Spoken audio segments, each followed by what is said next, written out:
Ya, si gustas, Recording in progress. cuando gustes empezamos. Listo, es que como te sacó, ¿no viste? Pues mira, ya hicimos la presentación, ya están casi 500 y Ok, les te dejo. Muchas gracias, doctores. Les dejo ahora sí. Es el doctor Abraham, para quien no lo conocía, ya les había por ahí contado un poquito de él, de Tiva México, y él está en Monterrey y es un experto en el tema, ¿no? Entonces, cualquier duda por ahí al final, ya sea en el chat o con los micros. Muchas gracias, Abraham. Te hago anfitrión y listo. bueno, muchas gracias Alejandro. Como siempre, un gusto estar con ustedes, estar contigo.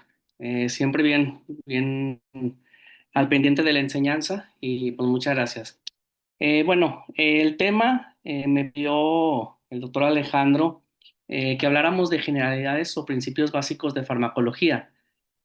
Creo yo que la farmacología es muy extensa, es muy compleja. Por ejemplo, aquí en TIVA Monterrey, pues llevamos 15 años haciendo TIVA, especializándonos en farmacología y pues realmente tenemos todavía muchas dudas. Entonces, es un tema extenso. Voy a tratar de, más que hablar en términos de fórmulas, de medicamentos, voy a tratar de hablar de conceptos generales e irnos más que sobre que quede bien definido o la fórmula de algo farmacológico, pues mejor que se entienda el concepto. Me comentaba que principalmente esta plática está dirigida para pre-residentes que apenas están o apenas van a entrar a la residencia de anestesiología. Entonces prefiero que se comprenda más el concepto general, más que se aprendan ahorita la fórmula o que se aprendan cosas muy específicas. Si gustan para que no estén al pendiente de anotar, si gustan al final les comparto la presentación, se la comparto al doctor Alejandro y se la pueden solicitar a él o al correo que está aquí anotado. Aquí está nuestro Instagram de Tiva Monterrey. Ahí publicamos pues, los cursos que vamos dando y las pláticas en donde estamos. Quien guste nos puede seguir. Y pues bueno, voy a hablar brevemente de la historia de la anestesiología. No voy a meterme en fechas, no voy a meterme en personajes, simplemente cómo se ha dado el desarrollo de la anestesiología. En antaño, pues así se daba la anestesia. Se aplicaba simplemente una mascarilla, un técnico aplicaba los medicamentos directamente sobre la mascarilla y pues entre más, si el paciente se movía, pues se le aplicaba más medicamento y si el paciente dejaba de respirar, pues se le dejaba de aplicar el medicamento. Obviamente en esta época, pues la anestesiología era muy peligrosa, era mucho riesgo, de ahí la famosa frase que van a escuchar toda su vida de que se les pasó la anestesia. Entonces, pues esas técnicas ya no están válidas, pero es bueno por lo siguiente. Aproximadamente en la década de los 50 llega Cecil Gray, este autor, y él comienza a investigar mucho sobre relajantes musculares. Si ustedes lo buscan así tal, van a encontrar mucha información sobre relajantes musculares que él trabajó. Y lo que él observó es que si él combinaba un analgésico con un hipnótico, con un relajante muscular, se hacía la intubación del paciente, manejaba la anestesia a través de un agente inhalado, la mortalidad disminuía considerablemente. Él comprobó estadísticamente que la mortalidad disminuía con esta técnica y pues comenzó a enseñarse lo que conocemos como anestesia general balanceada. Obviamente aquí hay mucha, si nos metemos a hablar de historia, pues nos vamos a encontrar un mundo de información, pero a grandes rasgos eso fue lo que pasó. Y de ahí hasta prácticamente hasta los años 2000, pues fue la técnica predominante, la anestesia general balanceada. La inducción, ¿por qué se hacía con un analgésico potente, con un opioide muy potente? De todos los estímulos nociceptivos, el más intenso es la intubación endotraqueal. Inclusive, si nosotros leemos por ahí, por ejemplo, el libro del Miller, viene una gráfica de cantidad de noradrenalina y adrenalina que se libera durante los procedimientos y se libera más adrenalina durante la intubación que durante la incisión quirúrgica del abdomen. Entonces, si nosotros no controlamos adecuadamente la analgesia durante la intubación, pues vamos a tener muchas complicaciones de hipertensiones arteriales, de eventos vasculares cerebrales, muchas complicaciones. Entonces, él en su técnica pues aplicaba un analgésico potente. Ahorita el que más utilizamos es el fentanilo o sufentanilo. Utilizamos un inductor anestésico para que el paciente pues esté inconsciente durante el procedimiento y un relajante muscular para evitar que el paciente se nos vaya a mover o vaya a brincar durante la intubación. Y ya una vez que logramos hacer la inducción endovenosa, pues normalmente damos el mantenimiento anestésico ya sea inhalado o sea mixto. Cuando se creó esta técnica, o a través de todos los años, se manejaron las dosis en miligramos por kilogramo y en el CAM. Son métodos estadísticos en el cual, pues simplemente, ahorita vamos a ver un poquito más que no es nada preciso. Posteriormente llega la era de la farmacología moderna y el monitoreo.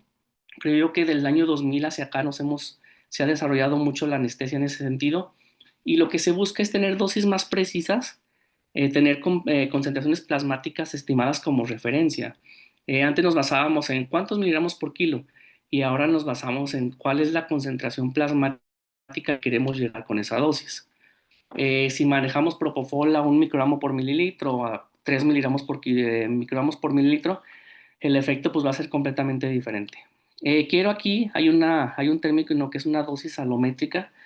Ahorita un poquito más adelante lo voy a profundizar un poquito más, o si alguien lo quiere anotar, ahorita lo profundizamos más, puesto que las dosis normalmente en toda la medicina, en todas las especialidades, normalmente no son dosis alométricas, ¿no? Normalmente son dosis por kilo y ahorita vamos a ver un poco más detalles, pero en anestesia tenemos que empezar ya a pensar en dosis escaladas alométricamente. Actualmente, pues medimos el efecto de cada fármaco que utilizamos. Si tenemos un vasopresor, pues tenemos mediciones de presión arterial. Si tenemos un antiarrítmico, pues tenemos la medición del electrocardiograma. Si tenemos una taquicardia, pues también electrocardiograma.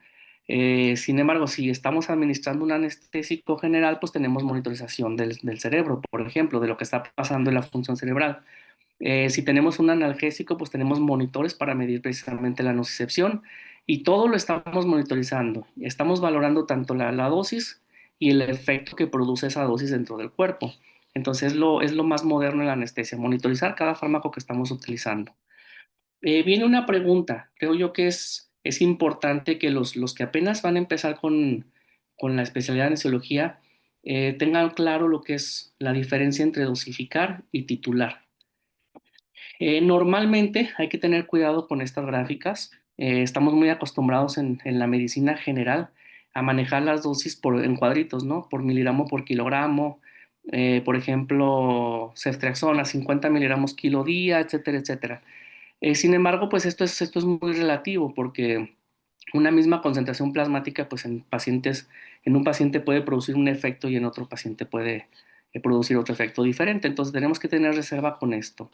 Las dosificaciones son regresiones lineales. ¿Qué significa? A grandes rasgos son promedios.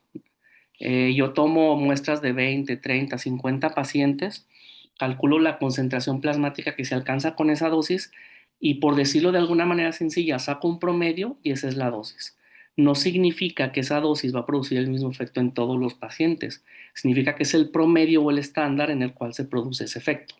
Pero un paciente puede estar dormido con propofol a 1.2 y otro paciente puede estar despierto a 2.8. Entonces, las regresiones lineales tenemos que tener mucho cuidado con eso. Si manejamos dosis estándares o queremos llegar a una concentración determinada siempre, pues muy probablemente vamos a tener problemas. Cuando se hace, o más bien dicho, ¿cómo se obtiene una dosis? Cuando se descubre un medicamento, cuando se hace un medicamento, se tiene que obtener una dosificación de ese medicamento. Para eso se hacen estudios farmacológicos. Sin embargo, esos estudios farmacológicos tienen varios problemas. Las dosis pues se establecen en miligramos por kilogramo. Los grupos son homogéneos, o sea, si llega el paciente en sobrepeso, si llega el paciente en obesidad, si llega el paciente niño, el paciente obeso, lo excluyen del estudio. Entonces, pues obviamente las dosis van a funcionar muy bien en el grupo de pacientes que se hace el estudio, que normalmente son pacientes sanos, jóvenes, peso, talla ideal, pacientes ASA 1. Son voluntarios sanos la mayoría y rara vez el peso vaya suficiente como para considerarse una variable.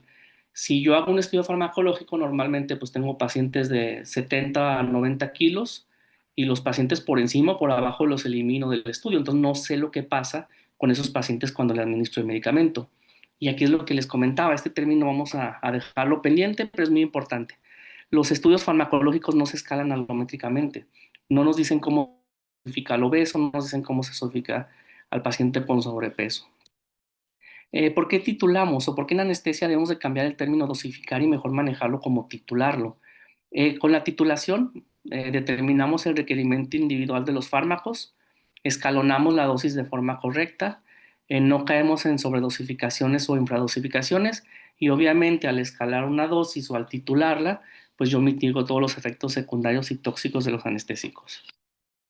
Vamos a comenzar con principios básicos de farmacocinética. Vamos a hablar de farmacocinética y farmacodinamia a grandes rasgos. Quiero que empiecen a escuchar estos términos, empiecen más o menos a tener la idea y no nos preocupemos por memorizarlos o por comprenderlos al 100%, simplemente con entender el concepto a grueso modo. Todos sabemos que la farmacocinética pues, se divide en estos cuatro pasos. La absorción del medicamento, la distribución, cómo se va a llevar a cabo en la sangre, cómo se metaboliza y por último la eliminación. Sin embargo, pues la mayoría de los fármacos pues no pasan por estas vías, la mayoría se administran directamente en el plasma y pues solamente tenemos la distribución, el metabolismo y la excreción. La farmacostética se define como lo que el organismo le hace al fármaco, o sea, cómo el cuerpo o el organismo o hace uso de ese medicamento, lo distribuye y lo elimina. ¿Sí? Es como es una sustancia externa que entra al cuerpo y el cuerpo tiene que manejarla de alguna manera. La farmacocinética es cómo el cuerpo hace ese movimiento del fármaco. Es la relación entre la dosis administrada y la concentración plasmática que se obtiene. Normalmente, cuando nosotros estudiamos medicina general, nos dicen, bueno, pues la dosis de tal medicamento es 1 miligramo por kilogramo. Y la persona que hace ese estudio sabe que el fármaco entra dentro de un rango terapéutico de una concentración plasmática. Y sin embargo, nosotros difícilmente nos aprendemos esa concentración. Sin embargo, en anestesia es muy necesario, puesto que una concentración plasmática diferente produce efectos diferentes, inclusive siendo el mismo medicamento. La ketamina a una concentración plasmática baja produce un efecto totalmente diferente que si es una concentración plasmática alta. Entonces tenemos que ver esto. Ahorita voy a ahondar un poquito más en esta gráfica, es bien importante. El volumen de distribución es un término que también hay que empezar a darnos a recordarlo o analizarlo.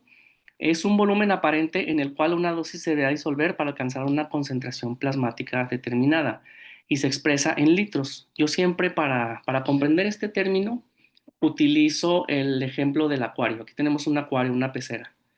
Si yo tengo un acuario de 5 litros y aplico 5 gotas de azul de metileno, pues voy a tener aproximadamente una gota por cada litro. Sin embargo, si yo pongo esas 5 gotas, tomo la muestra y resulta que nada más tengo 0.1 gotas por cada litro, significa que el 90% del medicamento del azul de metileno está en otra parte que no es aquí. Muy probablemente está absorbido en el filtro. Entonces, pues el volumen de distribución no va a ser de 5 litros, va a ser de 50 litros porque quedó 10 veces menos diluido, más diluido el medicamento. Entonces, el volumen de distribución es una cantidad del fármaco entre la concentración plasmática obtenida. Aquí les pongo un ejemplo. Por ejemplo, si yo tengo 5 miligramos de un fármaco, que son 5.000 microgramos, y tengo una concentración plasmática, o sea, yo tomo 1 microgramo por mililitro de la concentración, o sea, si yo tomo la muestra de la, de la sangre, por decirlo así, y me da 1 microgramo por mililitro, significa que tengo un volumen de distribución de 5 litros.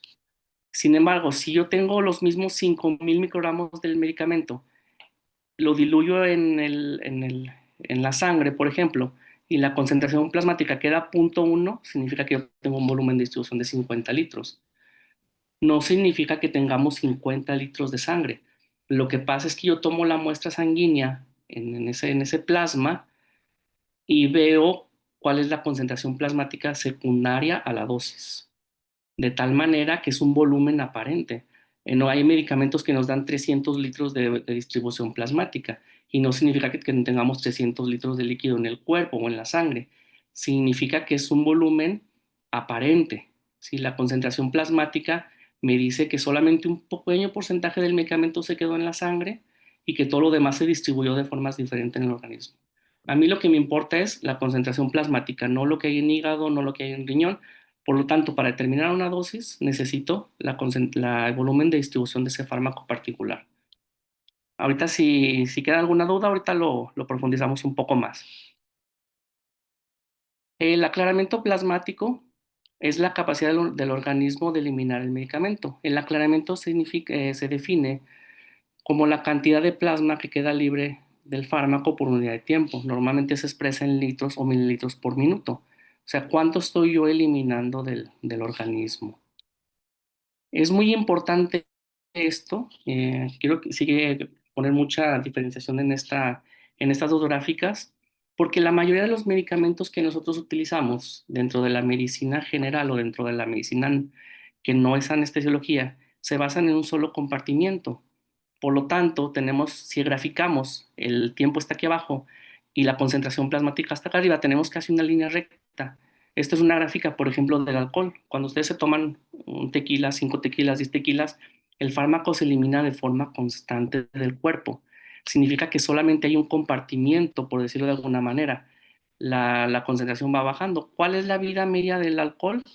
Es el punto en el cual se ha eliminado el 50% de la concentración plasmática. Si nosotros hablamos de ceftriaxona, pues a las 12 horas el medicamento llega a la mitad de la concentración plasmática inicial. El problema de la anestesiología es que los anestésicos no trabajan de esta manera. Cuando nosotros vemos vidas medias de propofol, de midazolam, nos damos cuenta que las vidas medias son de 2 o 3 horas. Entonces decimos, ¿por qué si el propofol dura 3, 5 minutos en el efecto? ¿Por qué me están diciendo que tiene una vida media de 2 horas? Si nosotros utilizáramos los principios básicos de farmacología, pues tendríamos que aplicar el propofol cada 2 horas. Y todos se dan cuenta que después de un bolo de propofol a los 3 minutos el paciente ya está despierto. Esto se debe a que no funciona como un compartimiento, funciona como tres compartimientos. Cuando nosotros administramos un fármaco, por ejemplo propofol, el propofol alcanza el punto máximo de su concentración plasmática y el medicamento se redistribuye rápidamente a tejidos periféricos. No significa que el propofol se esté metabolizando, significa que el propofol se está yendo a lugares donde no me va a servir. Si el propofol se va, por ejemplo, al pulmón, pues en el pulmón no produce ningún efecto.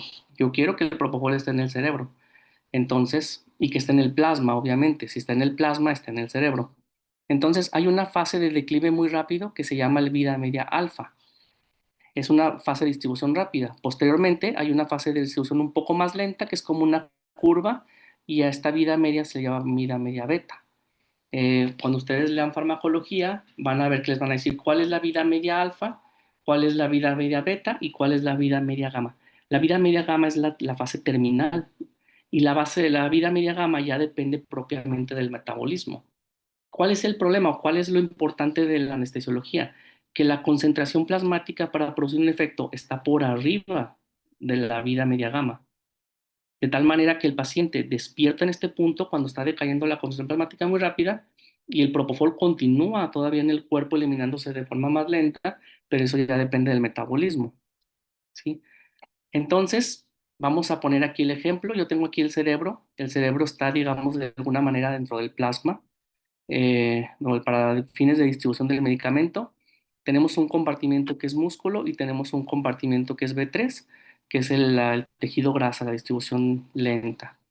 Cuando yo administro un medicamento en la vena, un anestésico, ya sea propofol o ya sea fentanilo, el medicamento entra B1. ¿Por qué entra B1? Porque por flujo, pues obviamente entra a los lugares que están más irrigados dentro del cuerpo. ¿Cuáles son los órganos más irrigados? El cerebro, el riñón, el hígado a cierto punto y el diafragma. Entonces todo el medicamento por puro flujo se va hacia esos órganos. Posteriormente, el medicamento de una forma muy rápida se distribuye de aquí, de B1, se distribuye hacia el músculo. Entonces, en ese momento la concentración plasmática baja drásticamente, lo que decíamos de la vida media alfa. No significa que el medicamento se elimine dentro o que esté metabolizado, significa que está acá en el músculo y el músculo ya no va a producir ningún efecto. Posteriormente regresa de B2 a B1, pero regresa de una forma más lenta, más paulatina, entonces el efecto ya no se vuelve a recuperar y posteriormente se comienza a distribuir a B3 y de B3 regresa a B1 y ya comienza su metabolismo final de aquí de B1 hacia el riñón o hacia el órgano que se encargue de excretar el medicamento. ¿Sí? Entonces, por eso se habla de un modelo tricompartimental. Si ven de este lado, cuando yo inyecto el medicamento, estamos aquí arriba, en la gráfica, el medicamento entra al plasma, comienza a bajar la concentración plasmática muy rápida porque de aquí se me está yendo para acá. Esta fase del músculo es esta curva que estamos tomando y posteriormente la vida media terminal es ya la distribución final de B2, B3 a B1, pero ya de forma más lenta, más controlada. Conclusión de esto, voy a invertir aquí las diapositivas. El efecto de los fármacos, de los anestésicos, se pierde por distribución del medicamento, no por metabolismo. El metabolismo puede tardar horas y el efecto anestésico minutos. Y ahí la explicación de por qué el propofol, aunque tarde mucho en metabolizarse, por qué perdemos el efecto. Yo lo inyecto, llega a B1, me produce el efecto, se redistribuye a órganos que ya no tienen efecto y se metaboliza de forma muy lenta, pero ya sin ningún efecto farmacológico. Entonces, yo siempre le digo a los residentes que tengo, que a veces dicen, es que el paciente metaboliza muy rápido el medicamento. Y les digo, no, pues metabolizando todos lo metabolizamos lento, más bien lo está redistribuyendo muy rápido. El medicamento está ahí, está inactivo, pero está en partes del cuerpo que no nos están funcionando. O sea, están en el músculo, están en la grasa, pero ya no están en el cerebro. Y entonces, de ahí la importancia de comenzar nosotros como anestesiólogos a manejar qué vida media alfa, distribución rápida, lenta o terminal. Son términos que tenemos que entender y hacer la diferencia. Regresándome a la diapositiva, tenemos otro término que es muy importante comenzar a manejar como anestesiólogos o como residentes de anestesio de primer año, la vida media sensible al contexto o el porcentaje de decaimiento plasmático. ¿Qué significa? Los medicamentos se pueden manejar en bolo. Cuando yo administro un medicamento en bolo, pues pasa lo que acabamos de ver ahorita. eh, Tres compartimientos, vida media, alfa, beta, gamma. Pero cuando yo perfundo el medicamento se comporta de forma completamente diferente. Entonces, cuando yo perfundo el medicamento por una hora, media hora, 2 horas, 3 horas, el medicamento, por decirlo de alguna manera, se va acumulando en B2 y B3. Cuando yo suspendo el medicamento, el fármaco empieza a regresar de sus sitios hacia el plasma. No significa que la concentración plasmática vaya a volver a aumentar, significa que se empieza a bajar de forma muy lenta la concentración plasmática. Por lo tanto, si yo doy un bolo de propofol, el paciente va a despertar a los 3 o 5 minutos, pero si yo lo perfundo por 2 horas, el paciente va a durar dormido 15 o 20 minutos después de suspender la perfusión. A esto se le llama la vida media sensible al contexto. ¿Cómo se define? Después de una perfusión, yo suspendo la perfusión y cuántos minutos tardo en que esa concentración plasmática decaiga al 50%. Por ejemplo, aquí tenemos el propofol en la línea amarilla. Si yo perfundo por una hora, aquí está la primera hora, el primer puntito, y suspendo la perfusión, pues en que decaiga la concentración plasmática un 50%, pues va a tardar aquí, tenemos aproximadamente 10 minutos. Sin embargo, si yo lo perfundo por 8 horas en una cirugía larga, al suspender la misma concentración plasmática de propofol, pues el paciente va a tardar 30-32 minutos en despertar o en que la concentración plasmática decaiga a la mitad. Entonces, a mayor tiempo de perfusión, pues mayor tiempo de despertar. Y eso es lo que llamamos el contexto. Por eso lo llamamos vida media sensible a contexto. Este término no quiero manejarlo ahorita, el porcentaje de decaimiento plasmático, porque es un poco más confuso para aprender de inicio, pero mínimo que sepamos que el medicamento no se elimina de forma lineal. Cuando yo suspendo el medicamento, significa que el primer 10% del medicamento a lo mejor tarda el cuerpo en eliminarlo 5 minutos. Sin embargo, el siguiente 10% a lo mejor tarda 6 minutos. El siguiente 10% va a tardar 8 minutos. Yo siempre les pongo un ejemplo de broma. Les digo, es como el R1. Empieza la guardia y empiezan a trabajar muy rápido y activos y todo. Y conforme va pasando el tiempo, pues los vamos viendo como que cada vez como que más lentos, como que la cirugía cargan los medicamentos más lento. Y ya cuando están al final de la guardia, pues ya los vemos cansados, ya trabajando un poco más lento. El cuerpo trabaja de la misma manera, no elimina el fármaco de forma constante. El primer porcentaje lo elimina muy rápido y el siguiente porcentaje cada vez lo va eliminando más lento. Por lo tanto, el porcentaje de decaimiento plasmático, si yo quiero que elimine el 90%, a lo mejor es muchísimo más que si sumara 9 veces el 10%. Entonces, a mayor tiempo, se hace más lenta la eliminación del fármaco. Bueno, ahorita me adelanté, pero bueno, ya la comentamos. Dentro de la farmacodinamia, tenemos definiciones importantes. La primera es la histéresis. La histéresis significa cuánto tiempo tarda el fármaco de que yo lo administro a que tenga un efecto clínico. Cuando yo administro el Propofol, el paciente no se duerme al segundo, más o menos tarda 20-30 segundos en dormirse. Esto se debe a que el medicamento tiene que distribuirse en el plasma y una vez que se distribuye en el plasma, pues tiene que atravesar las barreras, la barrera hematoencefálica para empezar a producir el efecto. ¿Por qué es importante la histéresis? Porque la histéresis parece lo contrario, pero a mayor edad, mayor histéresis. ¿Qué significa? Que si yo aplico un medicamento en un paciente joven de 20 años, por ejemplo, Propofol, yo voy a tener ese paciente dormido a lo mejor en 20 segundos. Pero si lo aplico a un paciente de mayor edad, a lo mejor me tardo 30 o 40 segundos en tener el mismo efecto. En ocasiones, cuando no conocemos este concepto, le ponemos midazolam al paciente anciano, por ejemplo, al paciente de 80 años, y vemos que al minuto, a los 2 minutos no hay ningún efecto. Y decimos, no, sabes que no se durmió, ponle más medicamento. Pero como el efecto está siendo más retardado, más tardado, para cuando llegue el efecto, ya tenemos 2, 3 dosis que le estamos administrando de forma repetida. Entonces siempre les digo, si van a administrar un medicamento en un paciente anciano, tienen que esperarse todavía más el efecto. Y es algo paradójico porque pensamos que el viejito se va a dormir más rápido, pero como ellos tienen menos líquido en su cerebro, transfieren el medicamento de forma más lenta. Por lo tanto, la histeresis es mayor. Más joven, histeresis más lenta; más grandes, la histeresis es mayor.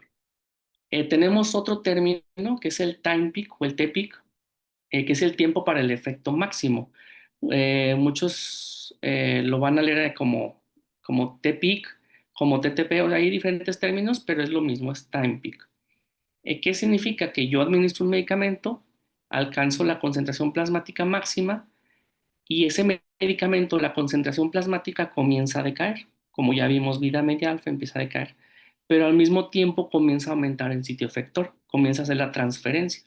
El punto en el cual chocan y se iguala la concentración plasmática con el sitio efecto, ese es el tiempo máximo. Cuando ustedes entren a la residencia, les van a decir administra fentanilo y espérate 4 minutos o 3 minutos a que haga efecto. Entonces van a decir, ¿por qué? Si ya lo administré. Pues porque tenemos que alcanzar el time peak. Cuando yo administro el medicamento, al minuto alcanzo la concentración plasmática máxima, pero el efecto máximo viene hasta los 3 minutos. Entonces ese es el time peak. Eh, es importante este término porque para comprender los modelos farmacocinéticos, un modelo muy importante o un término muy importante que nos ayuda a entenderlos es el time peak. Posteriormente viene la K0. Muchos preguntan si es K0 o KO. Aquí hay dos teorías, que es K0 porque es el momento cero en el cual el fármaco atraviesa la membrana que queremos administrar, y otros dicen que es O de out, de la salida del medicamento hacia el sitio efector. La K0 inicialmente se hizo con anestésicos y se tomaba la muestra en saliva. Entonces, cuando el anestésico atravesaba hacia la saliva, ese momento era el inicio del efecto. Entonces se le consideraba la KE0 o la KE-out o KE-O. Entre la KE0 se define, por mencionarlo de manera muy general, se mide como una velocidad. Si la K0 es muy alta, significa que el medicamento transfiere muy rápido, por lo tanto vas a tener el efecto muy rápido. Si la K0 es muy lenta, el efecto va a ser muy lento y vas a tardar mucho tiempo. Por ejemplo, la ketamina, que tiene una K0 muy elevada, la ketamina la aplicas y en 30 segundos el paciente está dormido y en su efecto casi máximo. Sin embargo, si aplicas morfina, que tiene una K0 muy lenta, vas a tener el efecto hasta los 17, 20 minutos, o la dexmedetomidina, que son medicamentos que tardan mucho tiempo en tener su efecto. Entonces, conclusión, a mayor sea la K0, mayor es la transferencia y el efecto es más rápido. Menor es la K0, más lenta es la transferencia y el efecto también se obtiene de forma más lenta. Ahorita, si surge alguna duda, ahorita lo volvemos a repetir. Entonces, existe esta curva farmacodinámica, que es una curva simoidea con forma de S, en el cual la concentración plasmática siempre se va a graficar abajo, la concentración plasmática, y arriba el porcentaje del efecto. Entonces, conforme vamos aumentando la concentración plasmática, pues vamos viendo que el efecto va pronunciándose hasta llegar a la CE50. Es importante conocer esto porque hay fármacos que los vamos a calcular en base a la C50. Muy probablemente fentanilo o sufentanilo los vamos a las C50, que es el punto medio. Pero, por ejemplo, los relajantes musculares, pues vamos a la C95, que está por acá arriba. Entonces, tenemos que ver a qué concentración plasmática se produce qué porcentaje de efecto farmacocinético. Si, por ejemplo, Propofol, ¿en qué porcentaje de Propofol? Por ejemplo, el 50% en un joven de 30 años está a 3.4 nanogramos por mililitro. Sin embargo, el 95% del efecto pues lo vamos a observar en concentraciones plasmáticas mucho más altas.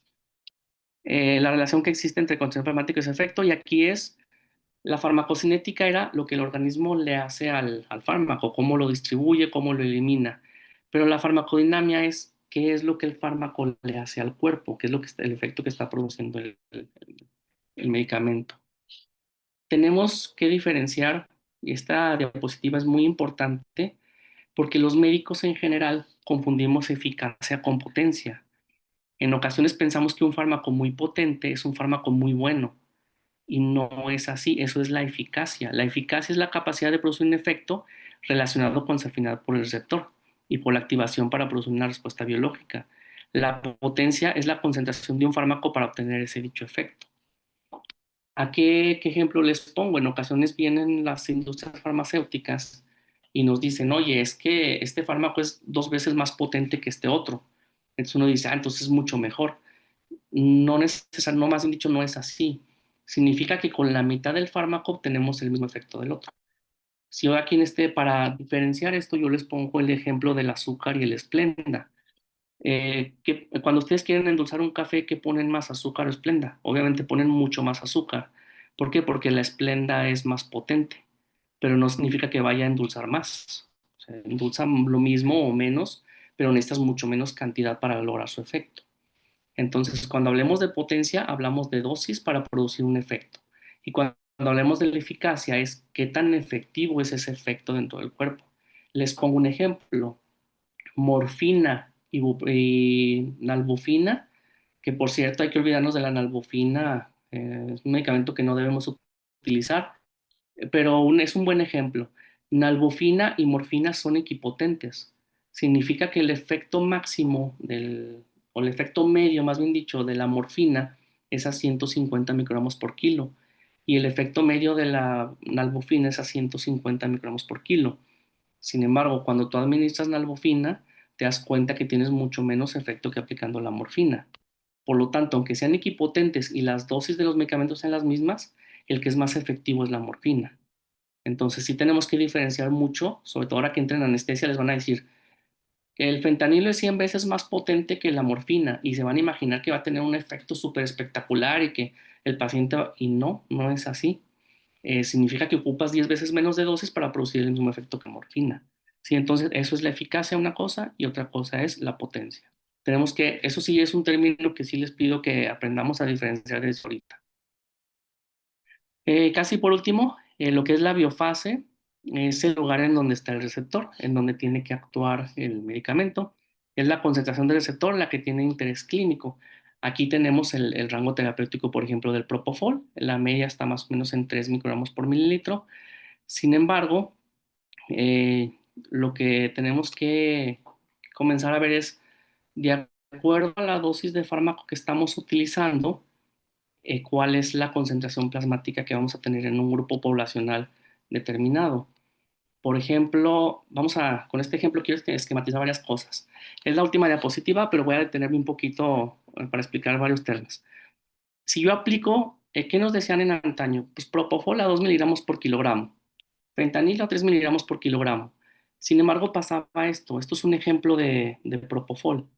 Si yo aplico una dosis de 1 miligramo por kilogramo y doy una perfusión de 0.525 microgramos por kilo por minuto, en un paciente masculino de 80 años voy a tener una concentración plasmática de 4.2.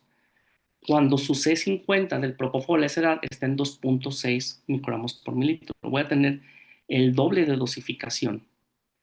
Sin embargo, si en un masculino de 20 años yo aplico la misma dosis de medicamento, voy a llegar a 3.1 microgramos por mililitro. Voy a llegar a una dosis media adecuada para ese paciente, para ese grupo poblacional.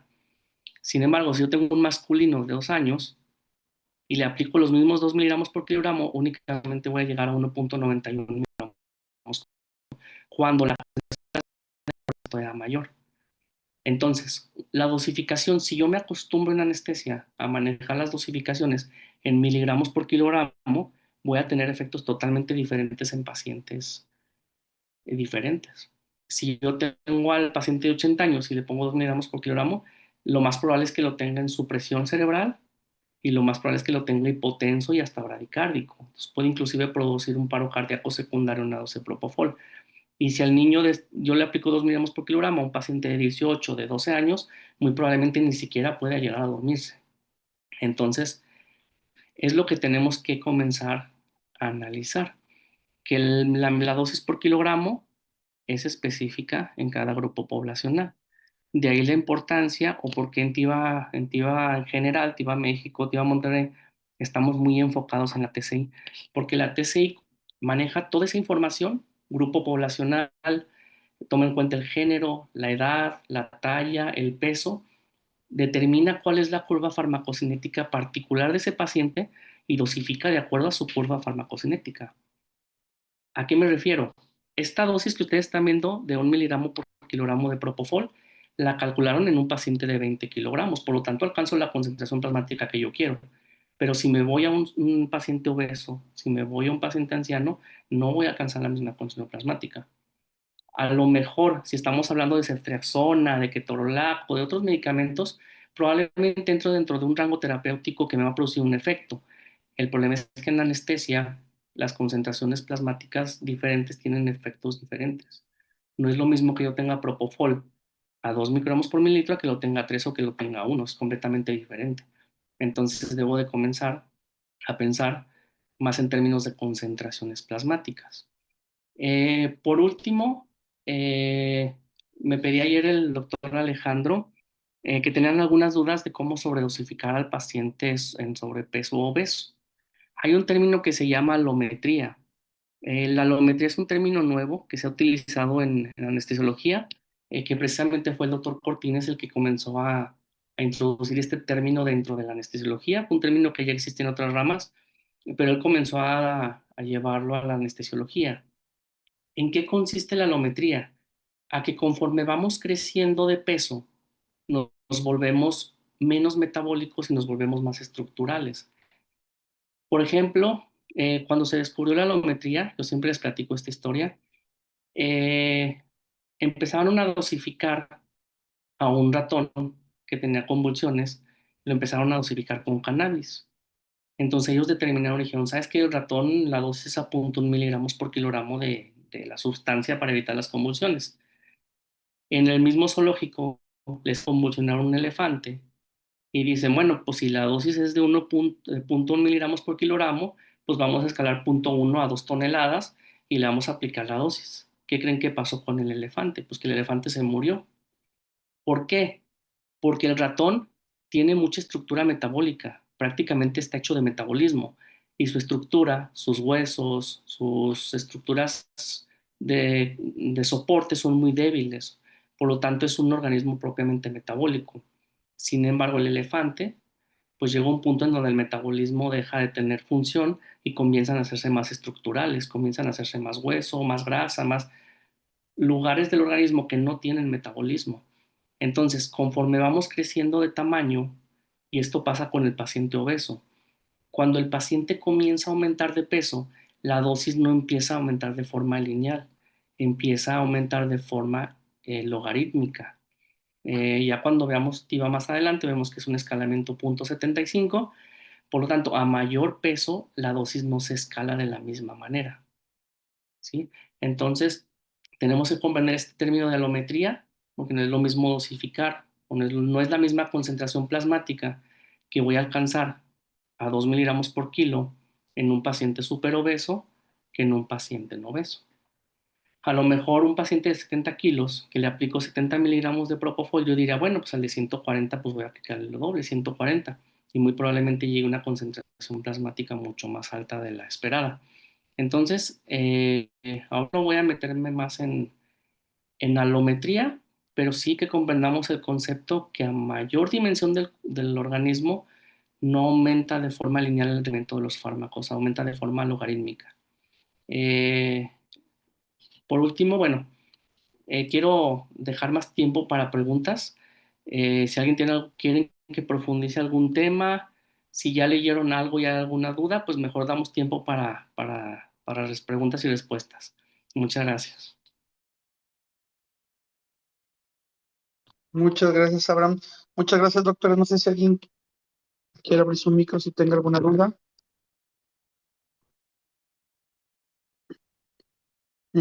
Pregunta.